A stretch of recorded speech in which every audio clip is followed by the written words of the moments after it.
Welcome back to Veronica Live, and we're here with our first guest of the morning, and you know him. He's a show regular. Our Florida National Committeeman Peter Feaman is back to join us and talk politics this morning. Welcome back, Peter. Good morning, Veronica, and good morning, fellow patriots. Well, we have a lot to talk about. I mean, this week is, every week in politics is absolute insanity, and I just loved following you on Facebook this week because you got into the Fani case over in Georgia and had some words to say about the Fani Willis. So please do tell our audience what a nightmare this trial has become. Well, like I said, Fani is aptly named. Such that, and what is going on there is, in today's vernacular, a true S show. It's unbelievable. Yeah. And now what's going on in New York as well? It's like with these law cases, I don't even know where to begin. So let me tell you first. I have been a trial attorney for 45 years. I have been in courtrooms my entire life. I have tried hundreds of non-jury trials, dozens of jury trials, and what is going on in both Georgia and New York is an absolute disgrace. I mean, you want to talk about a threat to democracy. The threats to democracy are these Democrat prosecutors who have no respect for our Constitution, no respect for due process. And actually, you don't even have to be a lawyer to just look on from the outside and say, wait a minute, this can't be right. This can't be right, right? And so the first thing, let me talk about New York first. If that's okay, please, because that was huge. That broke yesterday that Trump has to pay $335 million. Each of his sons, I think, were $4 million each. And then the former CEO of his corporation has to pay $1 million. And apparently there's been, all the banks came forward and they're all happy. Everything's been paid. But now he's been slapped with all of this money that he has to pay. And yet, goodness gracious. Well, let me say what my pastor says and then do this. Let's unpack this.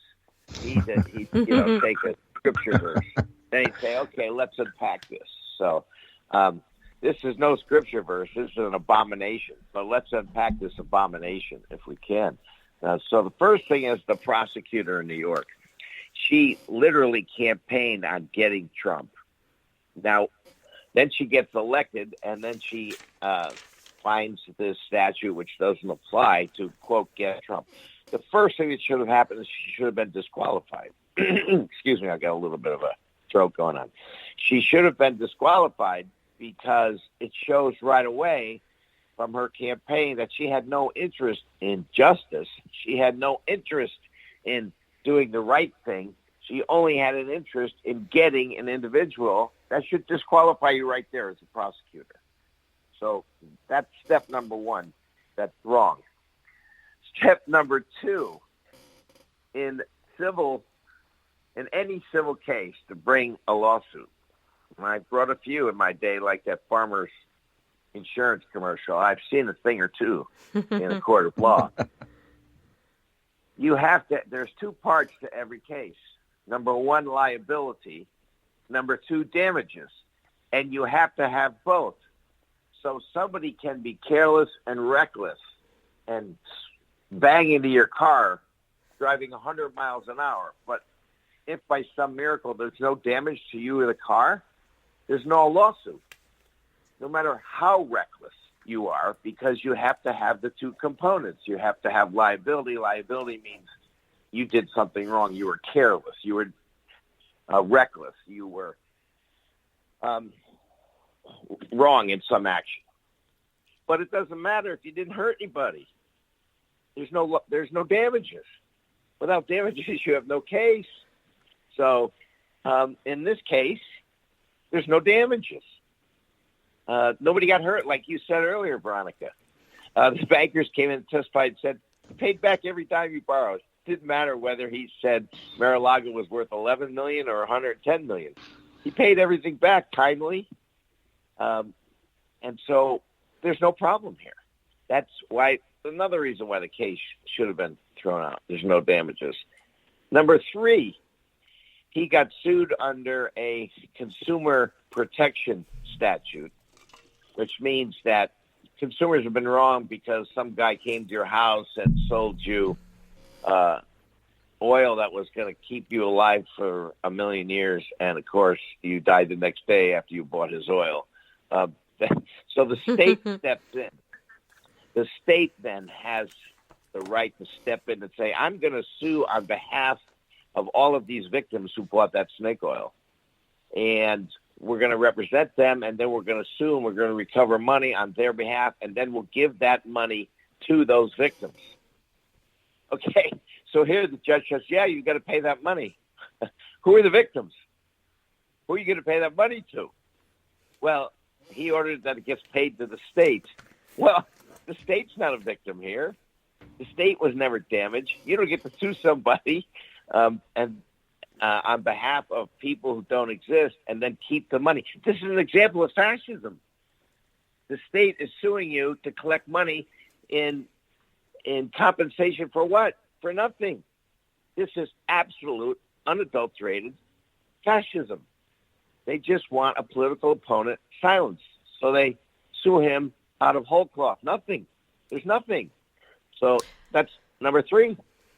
Let's go to number 4 to show how these fascist prosecutors are wrong. Number 4, in the Constitution, before somebody takes your money, you have a right to a trial by jury of your peers. There's no jury trial here. It's just a fascist judge and a fascist prosecutor colluding to destroy one individual who's a political opponent. Number 5, remember what number I'm on now. Number 5, and I'm just saying this to the appellate judge because I've done plenty of appeals in my day too. I'd say number 5, Your Honors, because there's a 3-judge appellate panel in most cases, right? So number 5, Your Honors, is a thing called due process. This judge granted summary judgment on the liability phase of case, meaning there was no trial on whether he had done something wrong. There was only a trial on how much he would pay as a result of having done something wrong. So wait a minute. You get to have a trial to find out first if you've done anything wrong. This is just a damages trial. He skipped right over the liability part and said, okay, I've decided without a trial, you're guilty. Now, let's talk about how much money you should pay. This whole thing is absolutely crazy, and if this doesn't convince every independent voter in the United States to vote for this poor man, nothing will, because this guy deserves our support. And believe me, I am not someone who started out in 2015 as a Trump supporter. But now here we are in 2024, and I see what they're doing to this man, and every American should look at this man and say, we need to support this victim of this fascism that's going on. And that's my legal opinion on the whole thing. Well, it's Letitia James, and she came out after and said, oh, the art of the deal, he's, perfected the art of the steal. Don't you feel, Peter, that this has just been about headlines because they constantly want him in the headlines?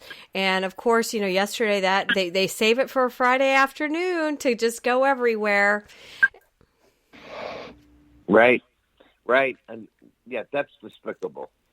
That it's like she wants all the attention for herself, so she comes up with a cutesy line, the art of the steal. What did he steal? I don't know.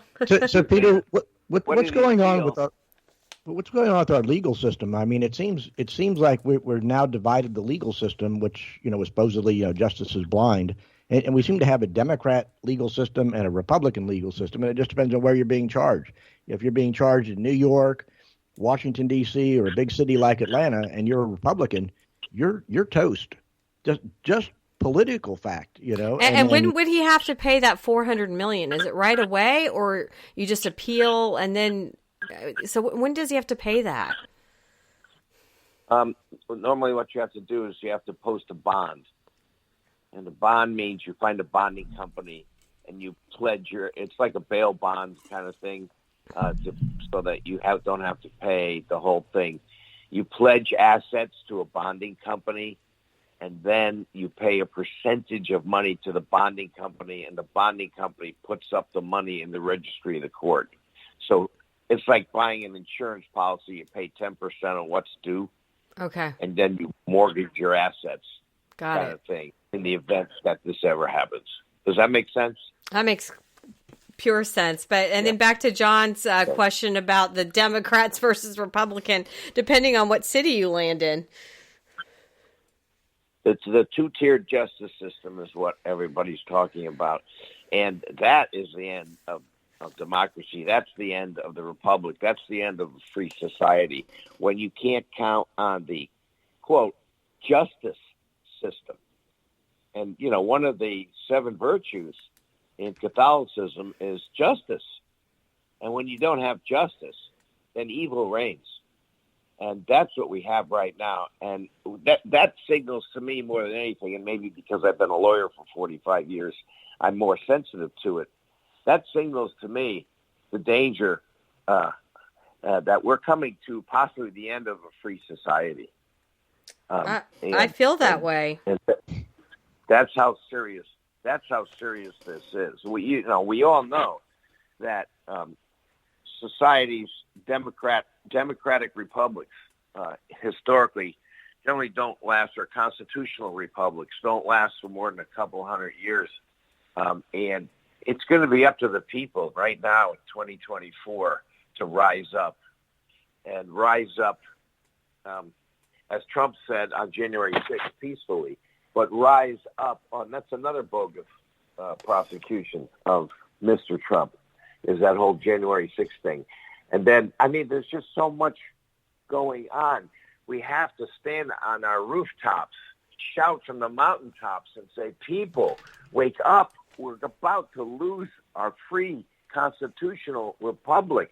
Please get out there and vote for every possible freedom-loving person you can find. This is no longer a Republican-Democrat thing. This is a freedom versus fascism thing. And if you're not on the side of freedom, you're going to wake up one day and say, what happened? And you're going to have to explain to your children and your grandchildren, I'm sorry, I wish I had done more. But it's irrevocable. If we don't win in 2024, the people that love freedom, the people that love this country, we're done. No, I agree. And I wanted to ask you, because you were with the RNC in Las Vegas, and Ronna McDaniel finally came out and said she's going to step away after the South Carolina vote in March. And it seems like I was on an X-Space event with Matt Gaetz, and it was all about the RNC, how they're going to have to take a line of credit for $10 million. They don't have money. People aren't donating because of her. And then, of course, we lost the George Santos seat this week as well. Where are we with the RNC? Very interesting. You should say that, because also just yesterday we got a notice from the RNC that they're calling a meeting in March. Let me tell you the exact date for that, Veronica and John. March 7th and 8th, we're going to have a meeting in Houston. And we'll get the agenda 10 days out. I suspect at that meeting there may be a vote to remove the chairman of the RNC. And will you actually fly in there? Yes. Okay. Right. She may announce to avoid a vote and the embarrassment of her removal.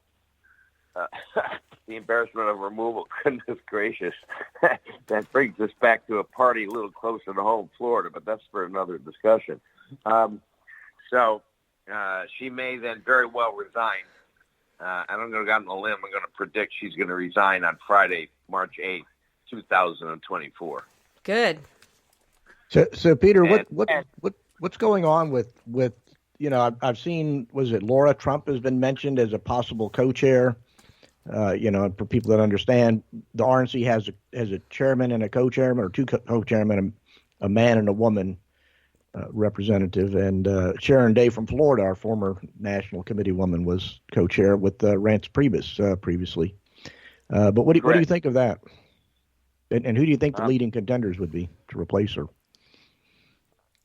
Yeah, that's a great question. So, a leading contender, if Trump was not going to get involved, would be the co-chair that we have right now, a guy named Drew McKissick. He's the chairman of the South Carolina Republican Party, and he's very much respected and liked at the RNC, and he's our present co-chair. Without any recommendations from any outside sources, I think that would be the will of the RNC, 168 people that run the RNC, would be Drew McKissick. But with Mr. Trump stepping in, I think that Michael Whatley, the chairman of the North Carolina Republican Party, would probably get the nod.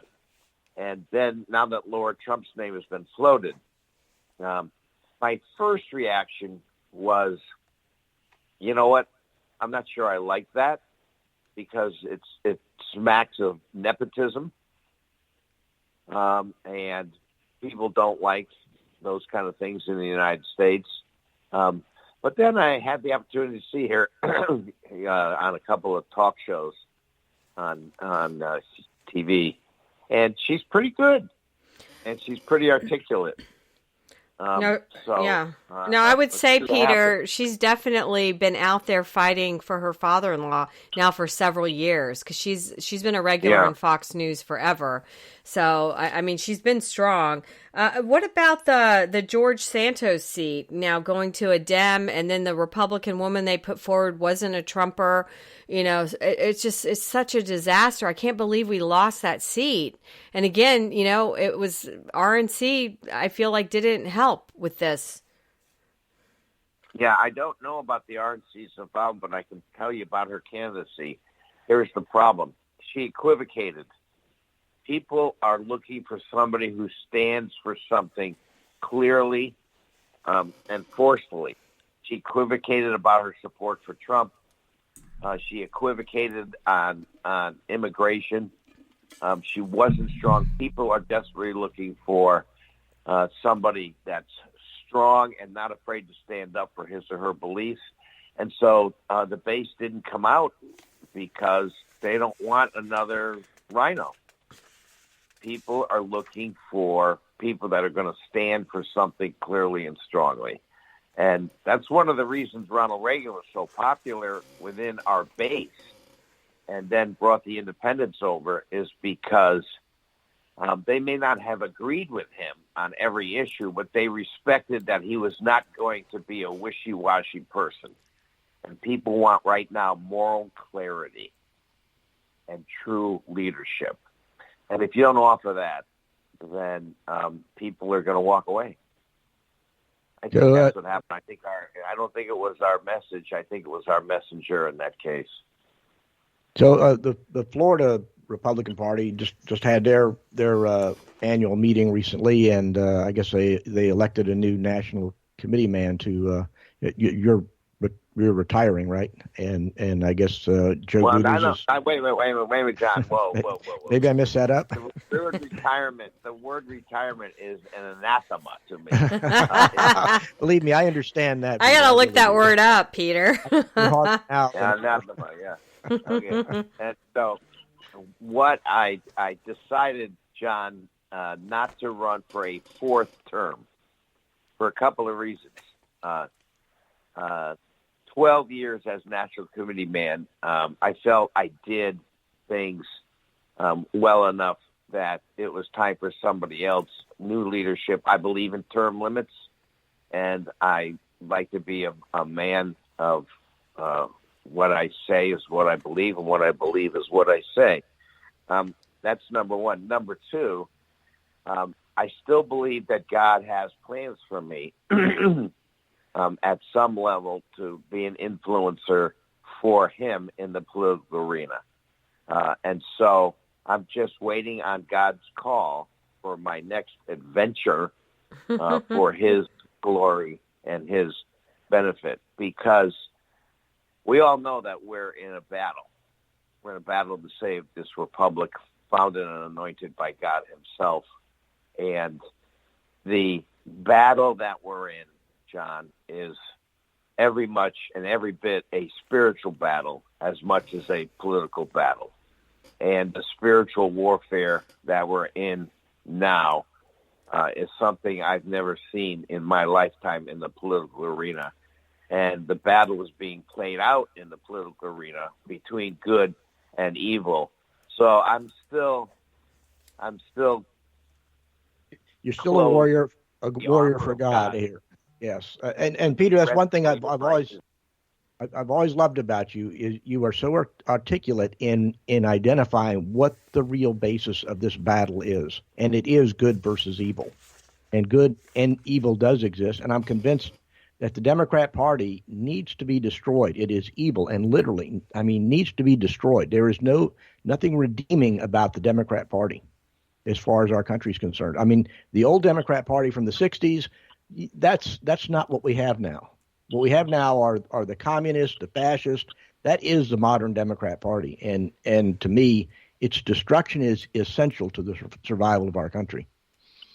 Well, we have the Democrat Party from the 1860s, if you want to think about that. The original Democrat Party was the party of slavery.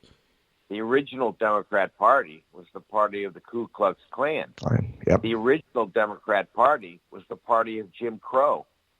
The original Democrat Party was the party of lynchings and mob rule. So I'd say here we are 160 years later, and the Democrat Party hasn't changed one bit. They just changed their who they're going after. They haven't changed one bit. One thing, we had David Barton in Las Vegas who came and talked to us. I don't know if you've ever heard of him, but he talks about the godly heritage of our country. He's fantastic. And he showed where lynchings in the South were not just for black folks. The lynchings were Republicans as well. The Republicans were they were Republicans. 30% of the lynchings were based upon the fact that they were Republicans, not based upon the fact of their skin color. So I'd say, yeah, they sure are evil, John, and nothing's changed in 160 years. Well, and Kamala's been on her little tour, and it's all about, killing babies. That's like her number one issue all the time. I follow her on Instagram, and I just want to throw up. It's, they are evil. But I wanted to come back to the border, Peter, because you posted about it. We're just out of control. Mayorkas was impeached this week. If we don't win in November, our country is definitely not going to be the country that we grew up in. And I've lived in a third world country, and I don't want to live in a third world country. It's not fun. Yeah, you cannot import 10 million people who don't speak our language, okay, who have not been educated in the history and values of this great grand experiment in freedom called the United States. They have no appreciation for what it means to follow the law, come in legally, and then learn to love this country. We have good immigration in this country, and it's good because people follow the law. They come in, and on the day of their swearing-in ceremony, they love this country. When you bypass that process, you're letting people in who hate this country and are just here to take what they can get, not give back to the greatest country that's ever been. Excuse me. And so, yes, history shows that a country is based on four things that you must have in order to survive. Number one, a common culture. When you allow tens of millions of illegals into this country, you lose your common culture. Number two, you must have a common language. That obviously is not the case, allowing these millions of people in. Number three, you must have borders. Obviously, that's not the case. And you must have a common currency. Right now, we've lost 3 out of our 4, which means we're not a nation. We're not a nation anymore. We are a conglomeration of nothing, and yes, we will devolve into a third world country. I mean, just look at New York City, Chicago, and as you mentioned earlier, John, all of those blue cities. They're chaotic, and they're devolving into third world dystopia as well. So this is bad. And our last stand, our Alamo, if you will, is the 2024 election in November. And we can go the way of how those patriots in Alamo went, or we can change the result of the Battle of Alamo and begin our climb back into sanity, our climb back into normalcy, our climb back, which is going to take more than one election, but our climb back into restoring what once was the greatest country that ever was in the history of Earth. Well, Peter, it's always a pleasure having you on, and good luck in Houston in March. I want Rona gone, and so we'll have you back to hear what went down in Houston as we get our party back. And thank you for fighting the fight. And seriously, November it's critical for the world, because we need to be a world power leading and with God, as our wingman. Thank you. Well, I want you to know I love the Panhandle. I'm speaking on Monday night in Santa Rosa County. Oh, okay. I'm speaking on March 1st. Hold on, let me look at my calendar. On March 1st, I'm speaking at the Okaloosa County Lincoln Day dinner. So every chance I get to come to the Panhandle, I accept the invitation, because I have a grandson who's a great high school baseball player, and the high school baseball season started this weekend. All right. Well, those two counties are right next door, so we'll have to see you. But thanks for fighting the fight, Peter, and we'll have you back. And God bless you. Our Florida National Committeeman Peter Feaman, and we'll be right back on Veronica Live.